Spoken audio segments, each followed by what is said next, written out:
Thank you all for having me today. I'm really excited to talk to you about some of my work that I've been doing, looking at individual level and structural factors related to social determinants and how they influence cardiometabolic health. Just to give you an overview of my seminar today, again, we'll skip the about me, but really talking about my motivation, what drives me, and the conceptual framework that undergirds my work as a scholar. And I like to think of my research in waves and stages. And so kind of the past lens, the current lens, and then the future lens. So the past lens being what my dissertation focused on, what I'm currently doing as a postdoctoral scholar, and then what I envision my research looking like moving forward as I transition into a faculty role. So again, kind of skipping all of this, but just to highlight, again, I received my Bachelor's of Arts in Psychology from Vanderbilt University. And this was really my first introduction to health disparities research. I actually was afforded an opportunity as an undergraduate research assistant to travel to talk to a Indian tribe in the Southeast to talk about qualitative factors and determinants that influence type 2 diabetes prevalence, which we know is higher among American Indian, Alaskan Native populations. I then transitioned to a health behavior and society degree from the University of Kentucky. And this is where I was like, how can I merge my love for epidemiology with social determinants? And so I went on to obtain my PhD again from UMass Amherst. And so I will tell you, I am a social epidemiologist by training. Now I do dabble in cardiovascular, but if you ask, I'm not a cardiovascular epidemiologist, I'm a social epidemiologist. And so that training then led me to Emory University, where I am a joint fellow in both epidemiology and global health. So in addition to my work in epidemiology, I work with folks at the Global Diabetes Research Center at Emory University. So I like to be more personal in my talk, so really give you kind of a glimpse into me, who I am as a person outside of my research and my scholarly work. And so just to kind of paint the picture of why I do what I do and what motivates my work, particularly in Black women. So thinking about first, this is a picture of my late grandmother. This was taken in her, I'll say early 20s. So this would be in the 1940s. And so as a young Black woman growing up in the South, Jim Crow was the prevailing ideology at that time in order to enforce separate but equal laws. And as you can see, this is a picture that's representative of that time. And then we have my mother. So this picture, again, in her 20s, so early adulthood, and that would be in the 1970s. And so by this point, we've eliminated and we've made Jim Crow illegal in the US. But that doesn't mean that the struggle for racial equity just dies. It actually rages on and ramps up. And you had organizations like the Black Panther Party, right, which were dedicated to the promotion of Black power, Black liberation, to promote equality. And then you have me. So this picture, my dad took literally a week before I started my postdoc at Emory University in 2021. But I would be remiss if I didn't acknowledge what happened the year prior. And what we all know happened, not just the onset of the COVID-19 pandemic, but the murder of George Floyd. And this was something that really rocked me to my core, especially as I was doing a dissertation on racial discrimination, having to deal with the reckoning of his murder and what that represented for me. And that told me that as a society, we have come a long ways in terms of the fight for racial equity, but we still have so far to go. And so you might be wondering, okay, so what does this all have to do with your work? Well, I think it ties nicely to this work in that we see that across 3 generations of Black women, we still have a pervasive and persistent problem of inequity. And so this is really what has driven my research. And when I think about my grandmother, for example, who due to structural factors of having to be a head of household and work and care for children, she was diagnosed and had actually a heart attack in her 40s. And I've had members of my family who have been diagnosed with cardiovascular disease in their 50s, which shouldn't happen, right? And so thinking about those structural and social determinants and as they influence health. And so really my research agenda can be summarized if we think about buckets of research and really women's health, social determinants of health, and cardiometabolic health. Simply put, my research focuses on individual and structural level social determinants as they relate to cardiometabolic health, predominantly among Black women. Reason being, we know that Black women have higher rates of traditional cardiovascular disease risk factors, so hypertension, for example, diabetes, obesity, And this translates when we think about cardiovascular disease prevalence, so diagnosed cardiovascular disease. And what you note here is that across all racial and ethnic groups, Black women have the highest rates of diagnosed cardiovascular disease. So to think about why Black women or Black communities in general have a higher prevalence of traditional risk factors and cardiovascular disease, I like to think of this conceptual framework in which I'll talk about in terms of my work, but this was adapted by Tiffany Powell-Wiley and colleagues in terms of understanding social determinants as they relate to cardiovascular disease.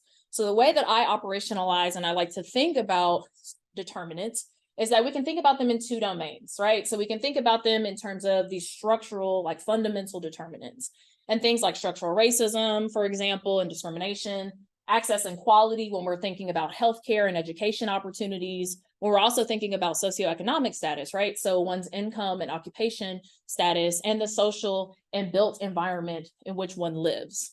But that these structural determinants, they're more distal determinants of health. But then if we think more proximally, so we think about these intermediary determinants. So we think about one's social and community context, so where they live in terms of the social relationships. Are they able to form relationships within their communities, or do they feel more isolated? Their social risk. So if we think about the neighborhood environment, right, with food deserts, that may lead to food insecurity in these neighborhoods. We can also think about financial strain as being a social risk factor as well. And then the lived personal experience. And we can think for Black women, especially if we're thinking of the intersection between racism and sexism and how those combine to jointly influence cardiometabolic outcomes. And these are just a few of the cardiometabolic outcomes that I focus on in particular, such as obesity. I also focus on adiposity more broadly if we think about body composition. I also look at cardiovascular health. So for those of you who are unfamiliar, that is a newer metric that is used to assess future risk of cardiovascular events. And I'll talk more about that later in this presentation. And then clinically diagnosed cardiovascular disease. Again, these are the more downstream effects of the structural and intermediary determinants. So just like we know that cardiovascular disease prevalence disproportionately affects Black women, social determinants also don't impact this group equally. And so when we think about Black women specifically, they are more likely to be socially and economically disadvantaged, such as being less likely to be married or partnered. And so in my work, I conceptualize marriage and partnership as a proxy for social connectedness and support. You can also think of it as an indicator potentially of financial well-being and health, for example. They also have a lower socioeconomic position, given we know the wage gap and how it disproportionately affects Black women, but also Black women more likely to live in neighborhoods that are characterized by greater disorder, neighborhood poverty, and violence. Despite this disadvantage, though, they still have a greater financial burden in that they are more likely to head households. So despite, again, being more socio and economically disadvantaged, they have this greater financial responsibility to take care of their dependents as well as caregive for their aging parents. We also know that Black women experience more psychosocial stressors, again, including gendered racism. So not just racism or sexism individually, but again, the joint effects of those two. Also greater financial strain, food insecurity, as well as psychological distress. And so in thinking about how social determinants are related to cardiovascular disease, this was my first project in which I was able to think about and conceptualize how race, psychological distress may be related to obesity. This project was published in Ethnicity and Health last year, but also kind of unpacking this role of social cohesion, which a lot of studies have not done. And so social cohesion is really defined as the strength of connectivity and bonds among a specified group. And there are two components of cohesion, first being the absence of social conflict, but also the promotion of trust and shared responsibility. And this is particularly important for Black women who are more likely, again, to live in these residentially segregated neighborhoods that lack a lot of these health promoting resources and information, and really lack the infrastructure needed to support optimal health. And so you'll see me talk about this conceptual framework throughout the talk, but this is really my way of telling you and showing you how my work kind of maps out along this conceptual framework. And so we have this original framework, but for this paper specifically, I looked at the intermediary determinants of health, more so again, focused on the social context and how that relates to the downstream effects of obesity. And so our analysis aimed to answer 3 questions. The first was, what is the association between psychological distress and obesity, and are there racial differences in this relationship? Secondly, thinking about social cohesion as a predictor of obesity and psychological distress outcomes, and whether that association has racial differences. And then, is the relationship between psychological distress and obesity modified by social cohesion? So to answer these questions, I utilize data from the National Health Interview Survey, or NHIS. NHIS is a population-based data set of the civilian non-institutionalized population. Data are collected annually via self-reported information, and we utilize data from 2014 to 2018 in this analysis. Women who self-identified as Black, African American, or white that had complete data on our variables of interest and were not pregnant or breastfeeding at the time of survey administration were included in our analysis. And this included a final analytic sample of 66,743 women. So for our measures of interest, we looked at the Kessler K6 psychological distress scale. The Kessler non-specific psychological distress scale asks participants in the past 30 days, how often have they felt feelings such as anxiousness, restlessness, or hopelessness. And so again, higher scores on this scale would indicate greater psychological distress. According to, again, the literature, we dichotomize distress as at a cut point of 5. So having a score of 5 or higher would indicate moderate to severe distress.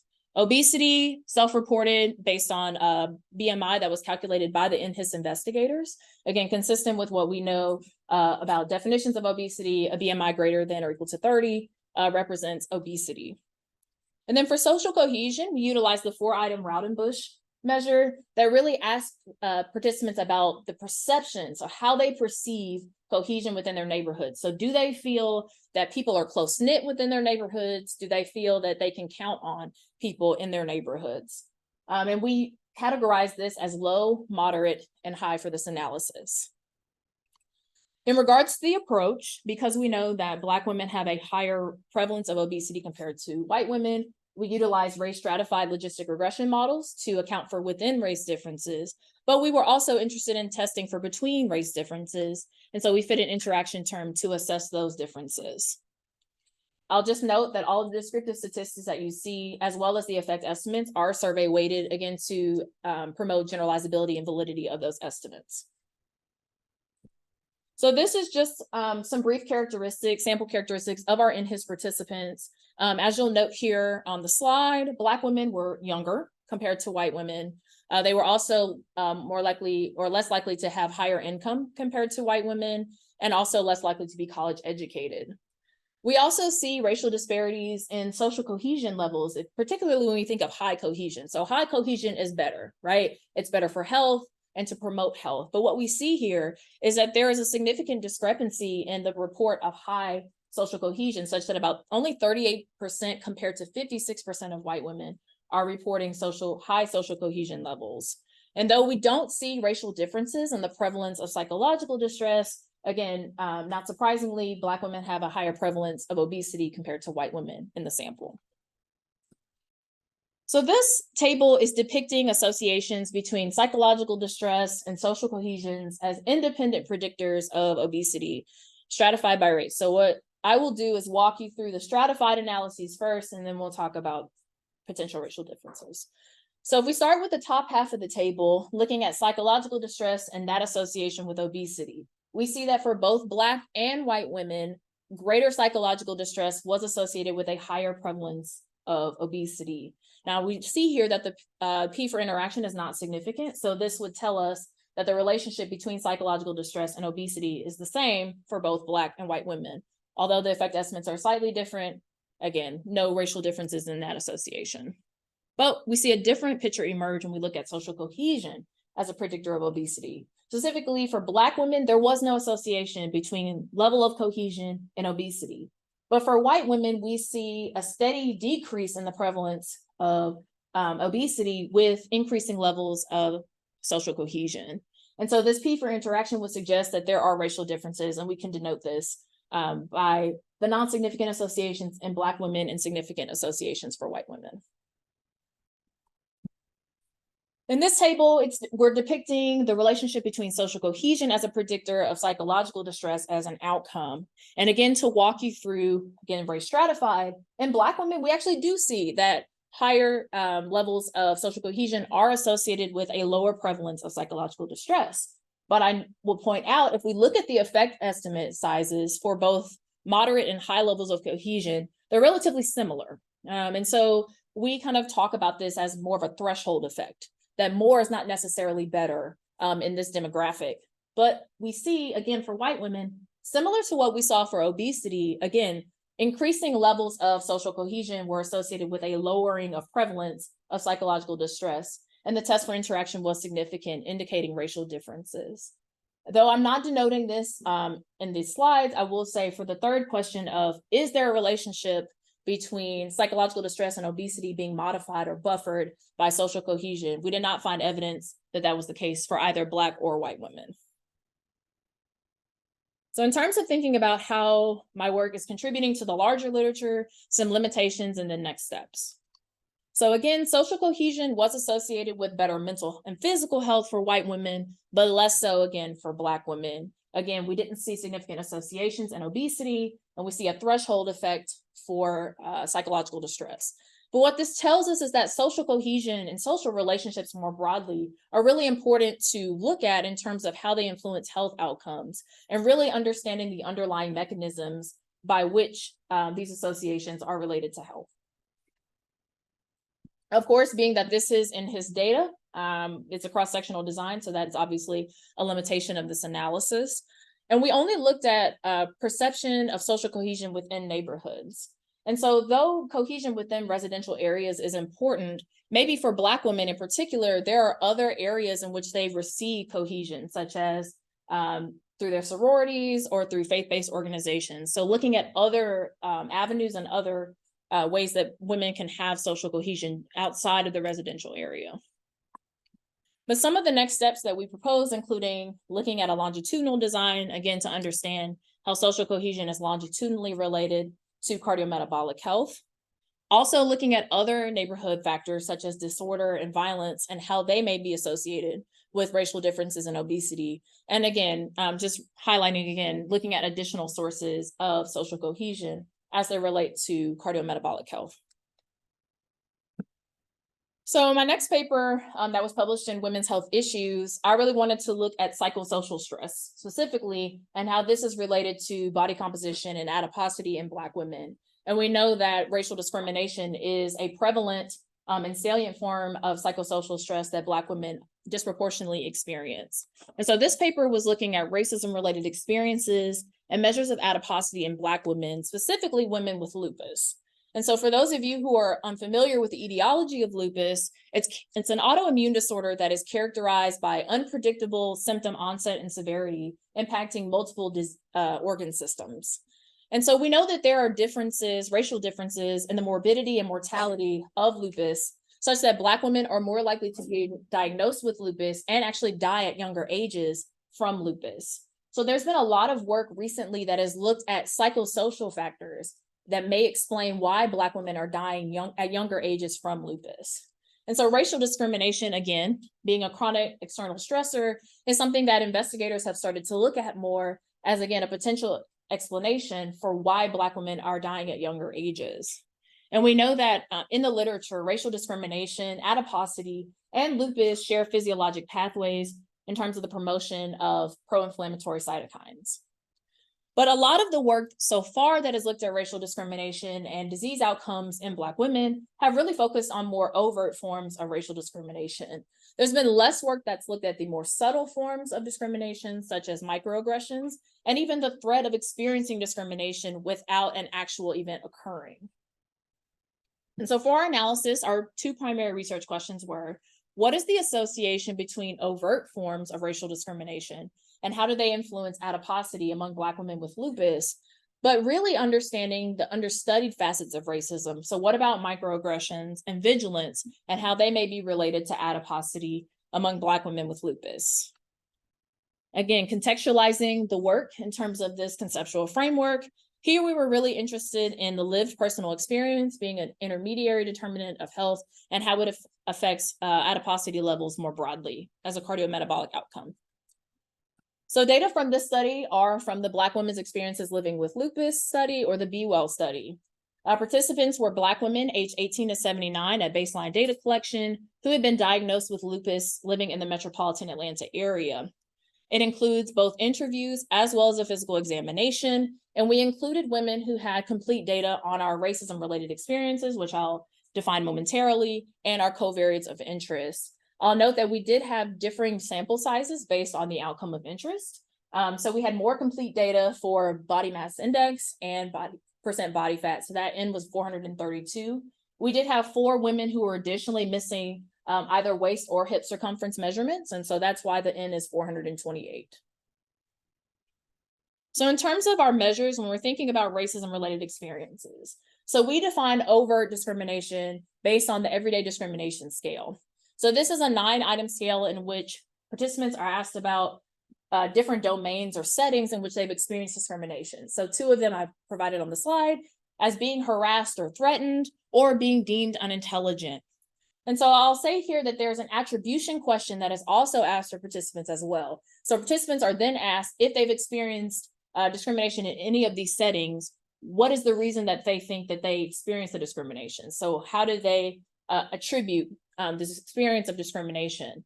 And so for the Be Well study, we only looked at unfair treatment that was due to race, ethnicity, and color. We also have microaggressions. Microaggressions was a 12-item scale. And so an example item on this scale was people who are not Black talk to you trying to sound Black. And so for this scale, we're looking at the frequency of occurrence as well. And so higher scores on microaggressions would indicate a greater frequency of experiencing that type of racism-related experience. Vigilance actually was a 4-item scale that was designed specifically for the Be Well study. And so one of the items, again, on this scale was, I often think about whether people are making assumptions about me because I am Black. And so higher scores on the vigilance scale would indicate greater vigilance due to race. We looked at several measures of adiposity, again, so BMI, but also looking at percent body fat and waist to hip ratio as well. In terms of our analytic approach, we utilize multivariable linear regression for each measure of racism-related experiences as they relate to each of our adiposity outcomes. I'll note here as well is we looked at racism-related experiences both categorically in terms of frequency, but also continuously as well. So thinking about some of the baseline characteristics, again, of our sample, the mean age of our sample is about 47 years with moderate disease activity as indicated by the 15.1 for the mean. Overall, on average, our sample was obese with a BMI of 30.9. But now let's talk more about these racism-related experiences and kind of some of the differences that we're seeing. So when we think about everyday discrimination, about 48%, so a larger portion of our sample indicated that they less frequently experience racism. And so this would be akin to experiencing on average less than once a year. So in terms of overt discrimination, our sample is not really reporting that they are experiencing this type of experience. But when we think about these understudied experiences of racism, starting with microaggressions, about 72% of women in our sample either reported at least somewhat or very frequently experiencing microaggressions. We also see that a larger portion of our sample, 41%, indicated that they were vigilant due to their race. So I'll just note here that we're looking at the baseline associations between racism-related experiences and BMI for time's sake, but I will note that the associations were similar when we looked at waist to hip ratio as an outcome, as well as percent body fat. And what you'll see here is that regardless of whether we look at it categorically or continuously, we see that greater frequent occurrences of racism-related experiences were associated with higher levels of adiposity. And this was after we adjusted for age, education, income, work status, financial strain, alcohol and smoking consumption, disease activity, as well as organ damage. So in terms of the contributions of this work, again, we found that more frequent racism-related experiences were associated with greater adiposity among Black women. And this is particularly interesting to further unpack in future studies in terms of thinking about how adiposity plays a role and why Black women who experience racism may have worse health outcomes in terms of having greater disease or damage and organ damage as well. Again, this is a cross-sectional study design, so we're unable to ascertain temporality. We're also, there was potentially some unmeasured confounding in that we only looked at, again, discrimination that was attributable to race. And so we know that Black women are also more likely to experience weight discrimination as well. But again, we were only focused on race-related discrimination. And then again, we didn't have any examination of structural determinants, including residential segregation.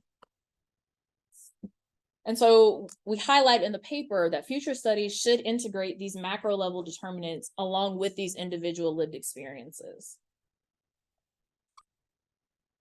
So these two papers were my dissertation, and this is kind of my past research. But thinking about what I'm doing now, and I'll also talk about this in terms of my ongoing projects, this paper was actually recently published in Social Science and Medicine last month, Social Science and Medicine Population Health. And so in this analysis, we were looking at the contribution of social and economic factors and how they relate to cardiovascular health.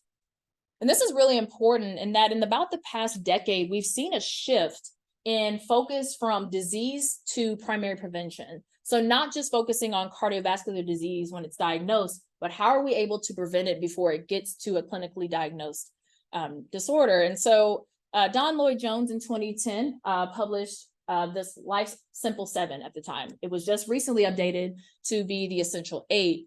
But this includes 8 traditional risk factors. So we have 4 health behaviors. Those would include diet, physical activity, sleep, as well as nicotine exposure, and 4 clinical factors, including BMI, blood glucose, blood pressure, and lipids.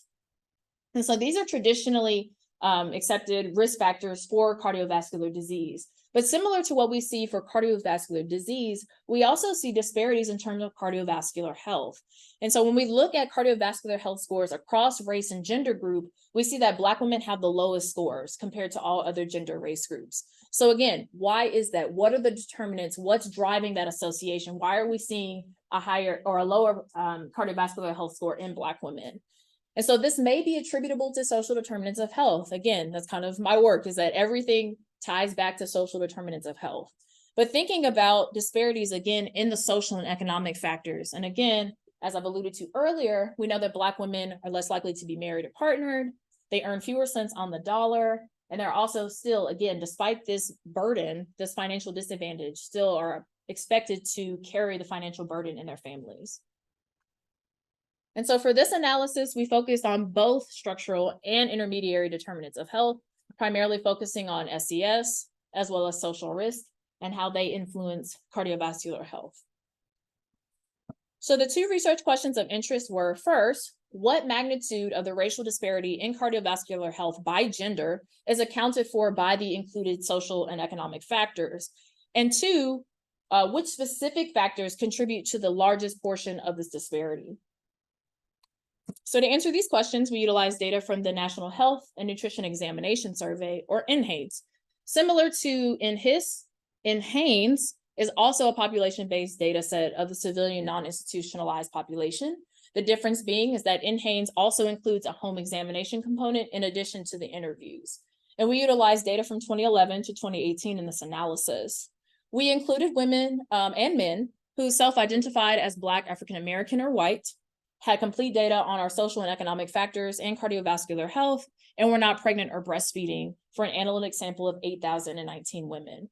I'll just preface this by saying, even though we did look at men and women in the analysis, again, because the theme of this talk is centered on Black women, I'll only be presenting the findings for Black women. So we included several measures of social and economic factors. They include educational attainment level, income, food security, marital status, and employment status. I'll just briefly denote that we included students and retirees in the employed category. Again, we have cardiovascular health, or CVH, which was defined by the Life's Essential 8.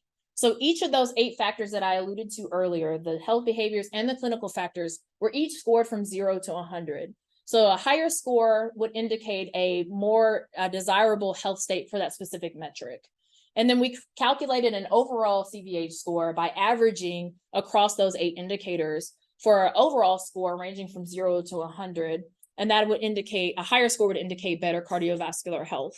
I'll note that I did look at health behaviors and clinical factor scores separately as well. So you can calculate a score for solely the health behaviors and solely the clinical factors, but I won't be presenting those findings today.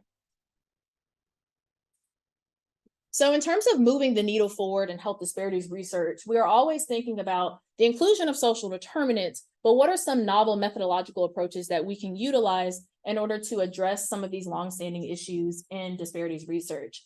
And so for this analysis, we utilize the Kitagawa-Blinder-Oaxaca decomposition, or KBO decomp for short. And so decomposition was actually rooted out of the field of econ, but has been more recently applied to health disparities work in order to quantify the contributions of certain individual factors as they relate to cardiovascular health. So just to orient you to the nomenclature, X represents a set of J measured social and economic factors that we included in this analysis for each racial group. B and W denote Black and white populations respectively. I will note here that the estimates that you will see in the forthcoming slides are comparing Black to white women. And this is because we denote white as being the more socially advantaged group. And so in decomposition, you are comparing two groups to each other. And then we have beta here, which is really the vector of coefficients, again, that relates the social and economic factors that we included in our model with cardiovascular health outcomes. So I like to think about decomposition if we think about it with the counterfactual lens. And I think a lot of the explanations you'll hear about decomp are really rooted in this counterfactual approach. And so if we look at this first red box, this is comprised of the explained difference. So the explained difference is the aggregate difference in cardiovascular health that is accounted for by the factors we include in the model. So if you think about it in terms of the counterfactual, I'll use income as the social and economic factor of interest relating it to cardiovascular health. So how I would explain the explained difference, I know that's a mouthful, is saying if Black people had the same level of income as white people, how much of the disparity in cardiovascular health might be reduced or mitigated? So that's how we would think about the explained difference in this analysis. The unexplained difference is thinking about factors that are not included in the model, but that these factors not included are leading to differential slopes. So a different regression coefficient in the association. So again, thinking about income and as it relates to cardiovascular health. How I might explain the unexplained difference is if the regression coefficient that we calculate for income as it relates to cardiovascular health for white people is then applied to Black people, what portion of that disparity might be mitigated or reduced?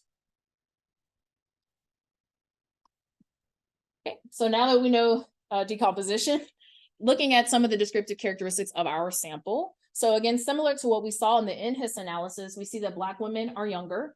They're less likely to have higher income, again, less likely to be college educated.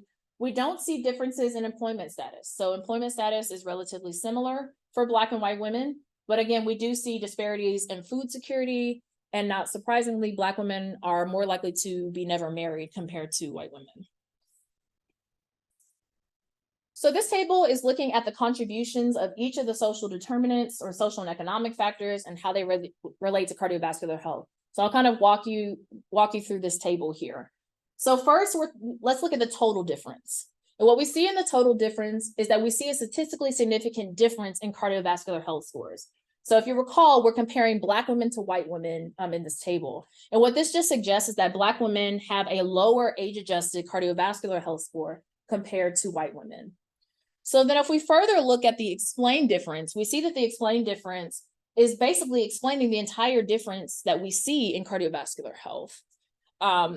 And really, education, income, and food security are the three factors that are really driving this disparity, such that, disparities in educational attainment, income, and food security are contributing to the overall disparity that we're seeing in cardiovascular health scores among Black women. So again, we see that among women, disparities in education, income, and food security were really driving the observed racial disparity that we saw in cardiovascular health. Again, being that this is a cross-sectional design, that has been a theme throughout the three papers. Again, that's a limitation to understand temporality and how these factors may influence cardiovascular health longitudinally. Again, and one of the knocks on the decomposition methodology is that we're assuming that there's no unmeasured confounding of the outcome. So that's a very, very large assumption that you're making in this analysis.